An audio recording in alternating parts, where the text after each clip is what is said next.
honey, I don't see how y'all do it in America, honey. I can't do it. I can't do it, honey. I'd rather be broke in Africa than broke in America. Some of y'all wonder, like, what am I do if I ever move over to Africa? How I'm gonna get a job? Where I'm gonna get my... The best decision I made, moving to Africa.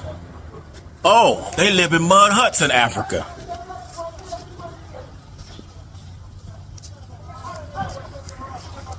For the ignorant, do my house look like a mud hut? Kenyans own land. They own property. Many Kenyans own land and own property, and they build on that land and they pass down that land. Cities in the UK, London, Birmingham, Glasgow, have been the knife crime capital of Europe for the last few years. Yet here in Tanzania, every day you see people walking around with big knives, machetes, but there's hardly any knife crime. Americans who are currently living in Africa are saying that Africa is far, far better than America, and they are living their best lives in Africa. So if you are African American or Black American and you need a place to come to, or if you need any place to travel to outside America, the best choice is Africa. This and other videos that I have for you, don't forget to like, don't forget to subscribe. Make sure you like the video. Just give the video a thumbs up. Let's go into the video, watch, come back and talk. The best decision I made, moving to Africa. Oh, they live in mud huts in Africa.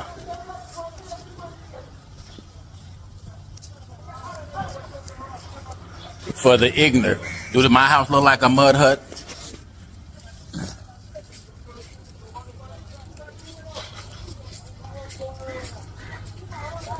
For all my family who want to invest in Africa, come on over. Best move I made. Separation for me. I don't have to live under Mzungus. Build my own, like Marcus Garvey and Malcolm X said. Tanzania, East Africa, Dar es Salaam. See? This is what life about. In your ancestral land. Y'all better come home to Mother Africa. No racism, no stress. Chilling on my patio. Looking at the palm trees, having a nice sip. This is what life about, baby. Let that America go. I am a US citizen, and I'm also a Kenyan citizen, and I've lived here in Kenya now for 3 years, and I've observed some interesting things in that time. Now, before I get into this, I'll just say that I know there's so many layers to this. There's a lot of nuance, and I am not generalizing. I'm just speaking from my observations. So one thing I've noticed is that a lot of Kenyans are in a hurry to leave Kenya and to go somewhere outside, like the US or UK or somewhere else, because they believe that it will bring a lot of opportunity and give them a chance to build wealth. And again, nothing wrong with that. That could be very true for many people. Everyone has their own path. Again, this is just an observation because I've had a lot of conversations with Kenyans, whether through messaging or even people that just talking face to face. They want to know how they can go to the US because that's where the wealth is. Which leads me to my second observation, which is that a lot of Kenyans don't understand how wealthy they are. Kenyans own land. They own property. Many Kenyans own land and own property, and they build on that land and they pass down that land and they own that land free and clear. It's not on loan. It's not on mortgage. There's no debt. They've built their house debt free. And in the US, that is just not the case. I decided to do a little bit of researching on this because I wanted to see if my observations were actually backed up with facts. As one does, I started having a conversation with ChatGPT, and I wrote down this particular part because I wanted to read it word for word. I'll probably put the screenshot here too. So with the home ownership rates in Kenya, 61% of people overall own their homes, with 86% of those being in rural areas, and that's mostly debt-free. And then in the US, 65% overall, but most homes are mortgaged, meaning people are still paying for them and don't own them outright.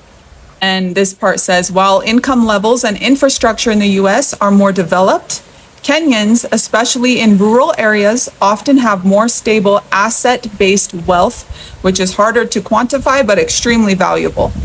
Now, again, I know there's a lot of layers to this, and a lot of it just is going to come down to my personal experience. And I know that doesn't speak for everyone, but I've hustled in the US and I've hustled in Kenya. And let me tell you that I feel like it's so much easier to build actual wealth in Kenya. I feel like we're actually getting somewhere here. I feel like we're actually building something here. And it's not just like constant, rat race, wheel turning, but getting nowhere. Out here, it feels very solid. And out here, our home that we live in right now in the village, we don't owe anyone. We don't owe anything. We built this brick by brick, and it's ours, and it's in our name, and it's not on loan. And everything else that we're doing as far as business goes, it just feels solid. It's so rock solid out here. And I'm not saying it's perfect here in Kenya. I'm not trying to diss the US. I love the US. There's so many different kinds of opportunities out there as well. But I don't think that I can look you in the eye and say that the US is a better place to build wealth for the average person. You know what I find that this is interesting is that when I've had cousins and family members come from Nigeria come here, I find that they're 3 grades ahead of where, so if they're a 6th grade, they're doing 9th grade work. And everyone think, from the Americans' perspective, you're thinking, and then in Africa, like, let me teach you. They'll bring them back. Or it's so far off. I'm like, it blows my mind that on the continent, and even overseas, that everyone's ahead of America when it comes to our schooling system. You got first graders who know their multiplications. Not just education. Healthcare. I'd rather be broke in Africa than I would ever be broke in America. Okay, hear me out. First of all, when you broke in America, you broke. You motherfucking next level broke, okay? You broke until payday, broke until I don't know when I'm gonna be able to have money to pay my next bill. I don't know what the fuck I'm gonna do about these kids' school club. I don't know how I'm gonna pay this water bill. All the lights gonna get shut off. That kind of broke. But when you broke in Africa, it's a motherfucking peaceful broke. You don't got nothing to worry about. You ain't worried about nothing. Electric's only $20. In some places, you only pay rent once a year. If you're here in Kenya, you pay rent monthly, but it ain't even up to that much as it is in the USA. So when you broke over in Africa, it's a peaceful kind of broke. In Africa, as soon as you go outside, you didn't forgot you was even broke. Like, you could be broke and still look good. Nails be only $10. Hair be only $10. Motherfuckers won't even know you broke in Africa. But America, they know when you broke. You down bad and begging broke. Ooh, honey, I don't see how y'all do it in America, honey. I can't do it. I can't do it, honey. I'd rather be broke in Africa than broke in America. Some of y'all wonder, like, what am I do if I ever move over to Africa? How I'm gonna get a job? Where I'm gonna get my income from? Don't worry about that. Don't worry about that shit. Just come to Africa. Come to Africa broke. Figure it out later on, okay? Figure it out when you get over here. Just come to Africa. Come here broke. Let your ass go broke in America. They gonna send an eviction notice on your door in 24 motherfucking hours, okay? How the fuck you gonna pay that $2,000, $3,000 rent? If you gonna be broke and you gonna be poor, at least be poor and broke in Africa. At least come to Africa. Since I've been here, I'm like, how are some people out here not wealthy and they're still happy? I see why now. It is actually a pleasure to be broke in Africa. Like, it's still peaceful. It's still motherfucking peaceful in Africa. Even when you're broke in Africa, it's a peaceful type of broke. You are still motivated. Trust me. In America, oh my God, you feel like you have to go to mental hospital after about a month of being broke. After about 2 weeks of being broke in America. Out here, you could be broke for years and still be happy. Trust me. This is everything I hate about luxury new home construction in America. You see these pillars right here? Those are made out of plywood. You can see there from this pillar, they're painting it to look like it's marble. It's just plywood. And then all this is not actually a brick house. This is just a brick facade. These are basically like a Costco building. They're not that fancy. They're just big, and they charge a lot of money to well-to-do individuals who have a lot of money, but maybe can't differentiate high quality from, well, whatever the hell this is. And this is actually why I prefer doing work in Africa, because in Africa, we're putting out a much higher quality product. And if you were to buy this house in Africa, I guarantee you, everything would be real. It wouldn't be fake like the American properties. As an American visiting South Africa, I say this with all due respect to Africa and all disrespect to America. Everything here is so clean. All the bathrooms have been so clean. I am here literally at an African safari. The bathrooms here are cleaner than the airport bathrooms, cleaner than the Disney World bathrooms, cleaner than a lot of restaurant bathrooms. It's crazy. And it's not just here, it's everywhere. So let me get this straight. Because y'all know I'm going to start giggling in a minute. So the Africans told y'all that y'all have no culture, and they called you in Nakata, and that broke your hearts so bad to the point you formed a hatred for them. Because nothing y'all say even validates you collectively judging them all. Like, every time I ask how you know they don't like us, they say we have no culture. They called us in Nakata. I looked up to see what the fuck in Nakata is. I'm like, a stray cat? Y'all will call each other bitches and niggas, and you're mad because someone called you in Nakata? Y'all, I can tell y'all didn't have no daddy in y'all life because y'all too fucking soft for me. What? This is for Americans that still think America is better than Africa. In South Africa, we have the most advanced banking system in the world. Some of us have never even seen a checkbook. What you guys call gas stations, every petrol station in South Africa has petrol attendants, so you don't have to pour gas for yourself. They do it for you, and they check your tires, and they make sure that everything with your car is fine and you're good to go. And the police in South Africa, amazing. You get pulled over for speeding, and then that guy's like, "Ish, my man, as I was chasing you, man, I was so thirsty." And you give him a young $20 for a cold drink, and then you're good to go. No charges filed against you. Hello everybody, rare video of me speaking English these days. It's nice to speak my mother tongue. I'm a Western British man. I've been on the African continent for the last 4 years, on and off, currently in Tanzania. And whenever I'm back home in the UK or if I'm in America, people always say to me, they ask me, "Yeah, but isn't Africa so dangerous?" I promise you guys, I feel so much safer here in Tanzania, in Africa, than I do back home in the UK or America. It's ironic because whilst many British people would say, "Oh, our country's safe and functioning," factually, they have to admit that various cities in the UK, London, Birmingham, Glasgow, have been the knife crime capital of Europe for the last few years. Yet here in Tanzania, every day you see people walking around with big knives, machetes, but there's hardly any knife crime. So to me, that shows we don't have a knife problem back in the UK. It's a cultural problem, because why aren't people stabbing people every day here in Tanzania? And you know, there are so many places in the UK and America you simply just don't go to because they're too dangerous, but there's nowhere like that in Tanzania. And admittedly, the other day I did see a public stoning just 50 meters up there. Biblical times kind of stuff. Mamas stoning this guy to death, broad daylight, kids watching the show. Police turned up, took the body away, didn't arrest anyone. So it was because he was a thief. So whilst crazy things like that can happen, if you just don't steal anything, you won't be stoned to death, you'll be safe. Yeah, that's that. US media gives us the worst perception of Africa. This is Africa. This is actually nicer than New York City. Like, this is so nice. Just look at that Zara. Just look at that Zara. They don't have that in New York. Look at how nice this building is. Look at this beautiful outdoor seating. So instead of listening to whatever the media tells you, go and explore and find out for yourself.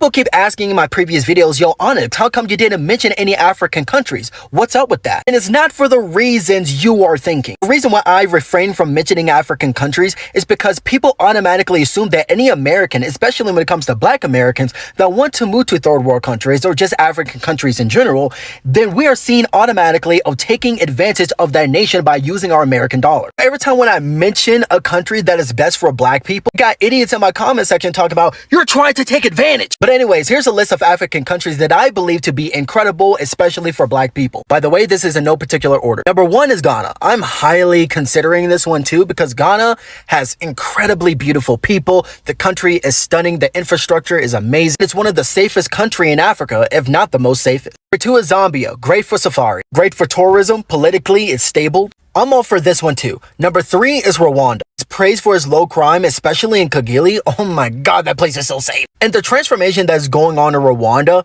incredible. If you want to go to an African country that's on the come up, Rwanda is one. Number 3 is Mauritius. It's considered the most safest African country in the whole continent. It's actually considered an island of paradise, so this is perfect for the people who loves a tropical life. Number 4 is Namibia. There's not too much to say about this except there's a lot of wildlife. It's very remote. It's very low key. It's very safe as well. So if you're down for disappearing off the internet, that's the one to go. If you want something more growing, more technologically advanced with more infrastructure and more things to do, you're also looking for more opportunities, schooling, growth, etc., I would honestly recommend Kenya. Similar to Ghana, but I think Kenya is a little more advanced and they're actually above second world countries. Regardless of what people are saying about them, they're actually performing incredibly well. Last but not least, it's Botswana. Life is beautiful. It's also a little bit remote as well. It's extremely safe, politically stable. Overall, it's very peaceful. That is my list. Some people mention South Africa, Egypt, and Nigeria. I don't know if you've been keeping up with what's going on in those countries, but either of them are horrible at the moment. In South Africa, women are getting snatched up like taking candy from a baby. Number 2, in Egypt, the freedom and equality for women is absolutely deplorable. It's worse than Iraq and Iran. That should tell you everything. Number 3, Nigeria, they're going under constant conflict. Nigeria is very politically unstable. Ethiopia, Sudan, Congo is self-explanatory unless you live under a goddamn rock. But if you want to know my favorite 2, will be Kenya and Ghana 100%. But that's all I got to say in the matter. It's Onyx and I'm gone. I hope this list helps you guys out. Y'all make my day too. So tell me this, is it all of South Africa that in December, you guys paint the homes? Y'all cleaning house and painting every December? Like every time? Because living over in Sea Point, they don't do all that.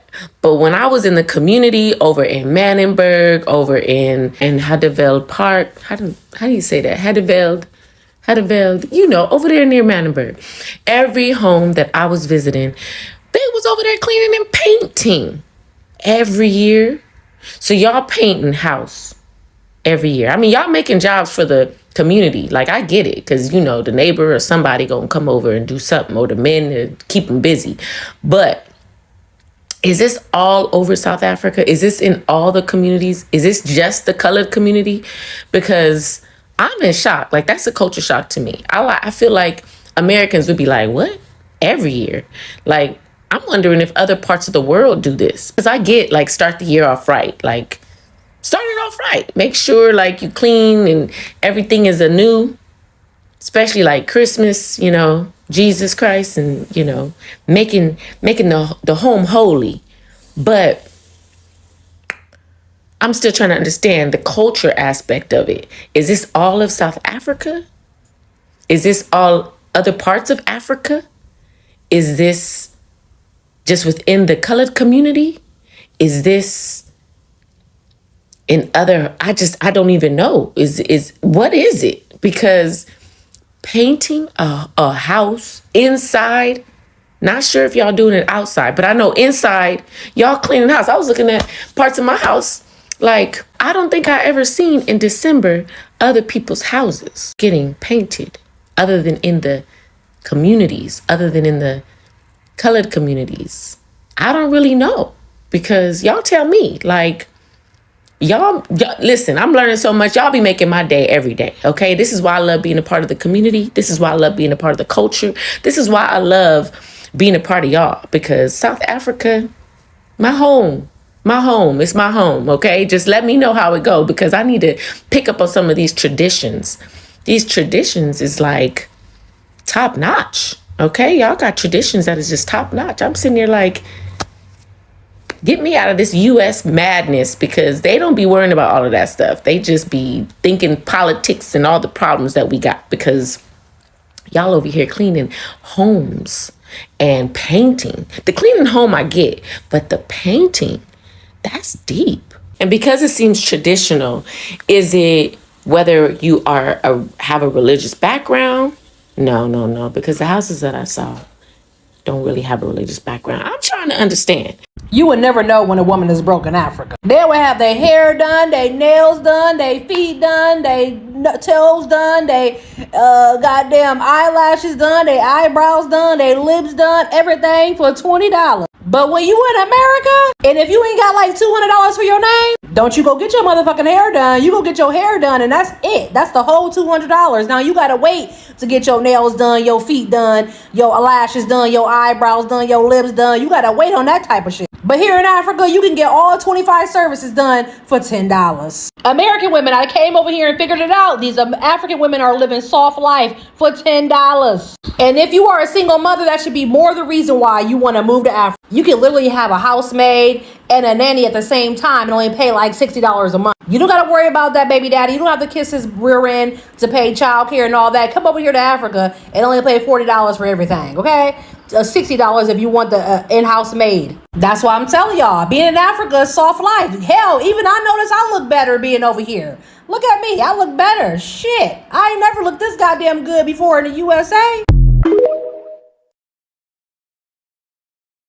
Travel industry is worth $2 trillion. Currently, 1% of that goes to Africa because of this narrative of safety. And by the way, 35 countries in Africa are more safe under the Global Peace Index than the USA. Okay. I don't think twice about going to the USA, but people think twice about going to Rwanda. We need to change that narrative as Africans ourselves. We're posting pictures now. We're in Kenya, we're in Rwanda, we're in, then other people want to go there. I remember I was in Ghana a couple of years ago and my English friend messaged me on Insta like, hey, next time, can you take me? Like that, he now saw that's now an option. And so tourism is huge. We need to change that. People in West Africa are starting to live better than people in the Western world. Now, I'm not talking about everybody, but I'm talking about if you're well-to-do, if you're doing pretty good in your life, it's better to be doing really well in Africa than it is to be in America. Now, I'm currently in America, and it's like a little bit of a culture shock coming back from Africa because when you come here, you're around people who, on paper, they're very successful, rich, and all that. But all these people are drowning in debt. They got a nice car, but they don't own it. They've got a lease on it.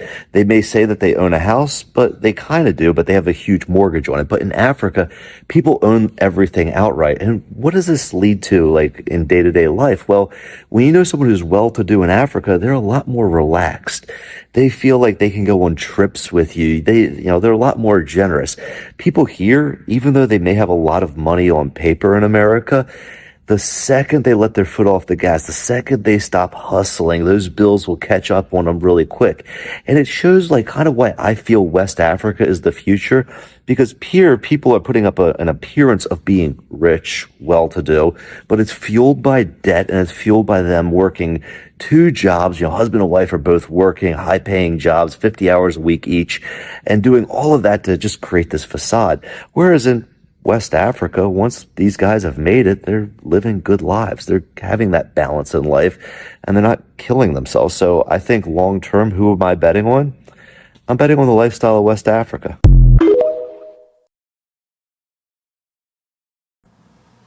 Do you mean the same Africa y'all been stealing resources from? The same Africa where gold, diamonds, uranium, copper, oil, and coltan are practically dripping from the soil? So let's name a few countries since you like quizzes. Number 1, of course I'm going to speak about my country, DRC. It produces cobalt. If you don't know what that is, it's what's powering your electric cars and iPhones that you use, not including TVs and a bunch of other electronics that you seem to look over. Nigeria. Top oil producers. South Africa, rich in platinum, gold, and chromium. And you might not even know what that is, but I'm gonna let you figure that out. I'm gonna let you use Google. Guinea, Zambia, Angola, Botswana, Gabon. Should I keep going? I like that. I like the ring to it. I might make a song. Should I be a rapper next? Ooh, I might get more respect. The issue isn't that Africa lacks resources. It's that y'all so used to exploiting them that you forget who the real supplier is. Your luxury, your lifestyle, your economy. It runs off of African soil. If Africa's so poor, why is the world camping out over there? They have military bases there, mining deals, and governments all over. So next time you speak on Africa, remember what it has given to you. Remember what has been taken from us as well. We share a lot of the same stories. But we can't get anywhere if you guys are constantly coming to be offended when there is no offense being pushed. Well, hi there, kings and queens. So a few years ago, I did something very African in New York City, and the children rolled their eyes at me. So I remember this every Christmas because I was visiting my friend and mentor in New York City. And it's an African thing to always give money for sweets, for joy when you visit a home with children. It's very African. Like right now, it's Christmas season. When you go into somebody's house, you have to give the kids some money. So, very common where I come from. I put money together. I, separated the oldest, the middle one, and the youngest. And yeah, now I returned a few days later for dinner and the children were rolling their eyes at me. I'm telling you, all of them. So I asked my friend, I said, what did I do wrong? It's very African to give, money. And she said, well, in this house, we share everything 50-50. And it hit me because it's very African to say that, oh, this person is older, so they deserve more. And you're younger and you deserve less. So that moment stopped me because African culture is beautiful, but some of our traditions need to be questioned. We teach children hierarchy before we teach children sharing. Now let's think about it. Many African families who build wealth and have many children, when they die, it's like the family just starts the fight, the business collapses. Nobody knows how to share because we were never taught how to share. Most African homes will say, oh, she's older, so she gets the bigger share. But that only causes resentment with other siblings. Why? Because we are not intentionally taught how to share. So from that day, I changed something in my home. It was a rule that we share everything 50-50. Yes, age has perks, but sharing is equal. And I've realized that sharing must be taught intentionally. So this Christmas, as you give and celebrate, let's not forget the real meaning of Christmas. Let's teach our children how to share. You see, this is something that many Americans living in Africa are saying and have been saying a long time ago. Many people didn't know that Africa was a developed continent. They never knew that we have several countries that are way developed, even more than Europe, but they didn't know so, and some still don't know. That's why we are still propagating this to especially the blacks in the diaspora that listen, Africa is the future. Africa is the best place to be. The freedom and the peace of mind that you get living in Africa is so enormous. So if you're in America and you think, listen, I will tell you for free. America, yes, they have the opportunities for you to get a job, get yourself busy and be working all the time. But the money or the salaries that you get, at the end of the day, you use probably half of it to pay for taxes. And the rest will be perhaps your daily whatever that you...